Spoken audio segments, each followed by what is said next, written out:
नमस्कार, स्वागत है आपका।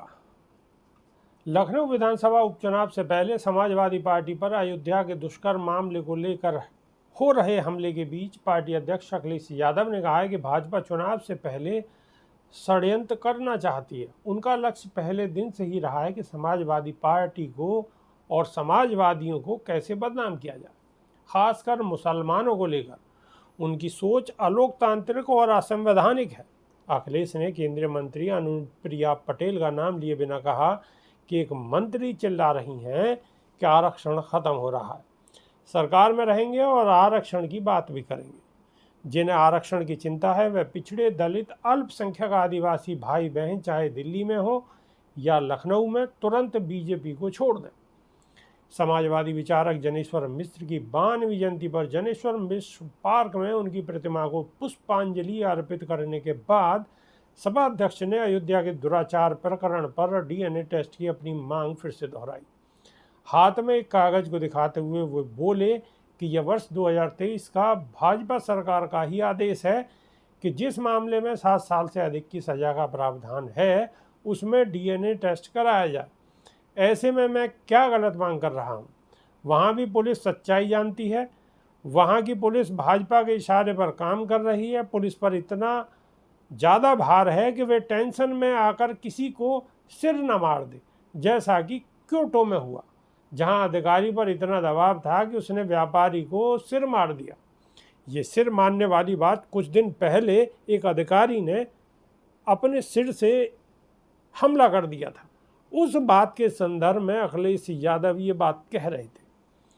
पुलिस ने पेड़ पर उसकी बॉडी को आत्महत्या करने की झूठी कहानी बताया। कन्नौज के बीजेपी के नेता के इशारे पर उस बेटी का पोस्टमार्टम नहीं हुआ।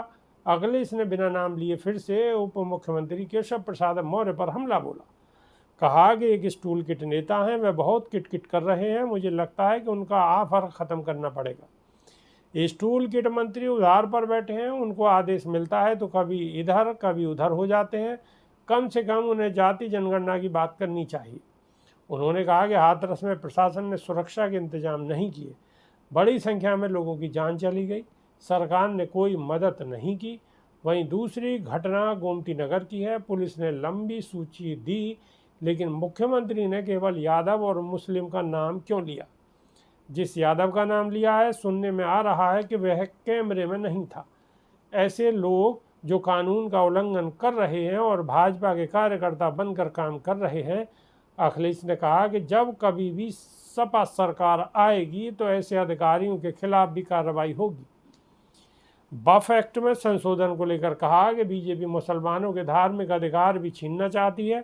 केवल वक्फ बोर्ड ही नहीं, मुख्यमंत्री को लगा है कि नजूल उर्दू शब्द है तो उनको लगा कि ज़मीन मुसलमानों के कब्जे में है, वह पूरा प्रयागराज खाली करा रहे हैं।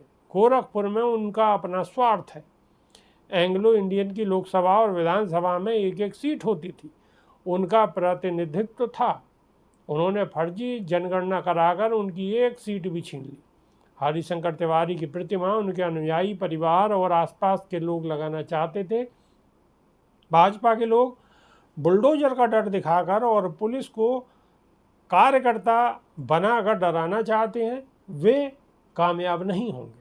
अभी के लिए सिर्फ इतना। नमस्कार।